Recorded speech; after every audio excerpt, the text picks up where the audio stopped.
अक्सर आपने देखा होगा कि होली की राख यानी विभूति लोग अपने घर ले जाते हैं। कभी आपने सोचा है कि आखिर इस विभूति से होता क्या है?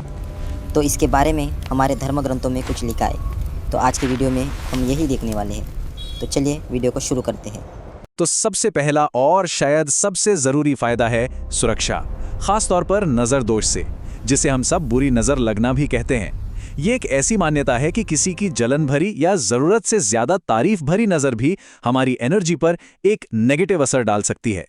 ऐसा होता है ना कि घर में कोई अचानक से बीमार पड़ जाता है या बिना किसी मतलब के चिड़चिड़ा रहने लगता है, और तब घर के बड़े बुजुर्ग कहते हैं, अरे इसे तो नजर लग गई है।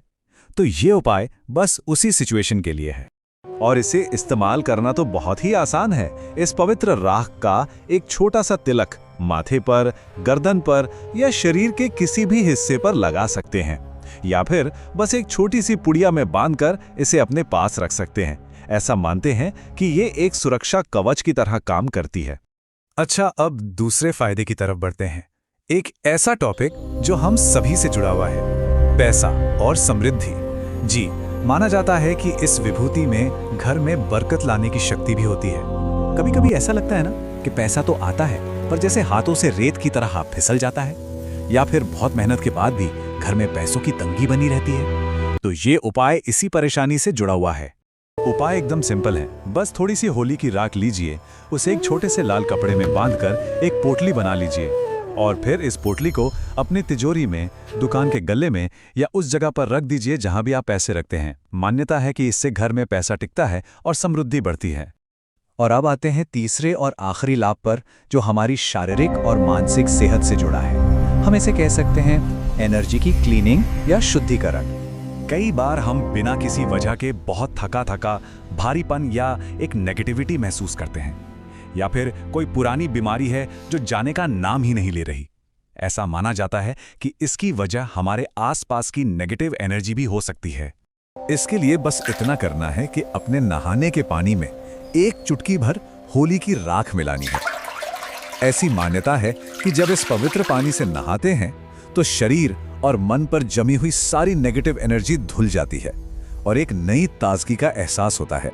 तो सुरक्षा, समृद्धि और शुद्धिकरण, ये तीन फायदे हमें एक ही बात बताते हैं कि जिसे हम अब तक सिर्फ एक राख का ढेर मान रहे थे, वो असल में एक बहुत शक्तिशाली आशीर्वाद है। एक ऐसा आशीर्वाद जो आग में तपकर और भी पवित्र हो गया है। इस बात को अगर और अच्छे से समझना है तो प्रसाद के बारे में सोचिए। प्रसाद क्या होता है? वो भोग जो पहले भगवान को चढ़ता है और फिर उनका आशीर्वाद बनकर हम तक पहुंचता है। होली की ये राख, ये भी तो कुछ वैसी ही है। तो सबसे जरूरी बात यह है कि इस बार होलिका दहन के बाद उसकी राख को कूड़ा समझकर फेंकना नहीं है, बल्कि उसे एक प्रसाद की तरह पूरे सम्मान के साथ अपने घर लाना है और इन आसान से उपायों से उसके दिव्य गुणों का फायदा उठाना है। क्या आपने पहले कभी होली की राख का कोई उपाय किया है?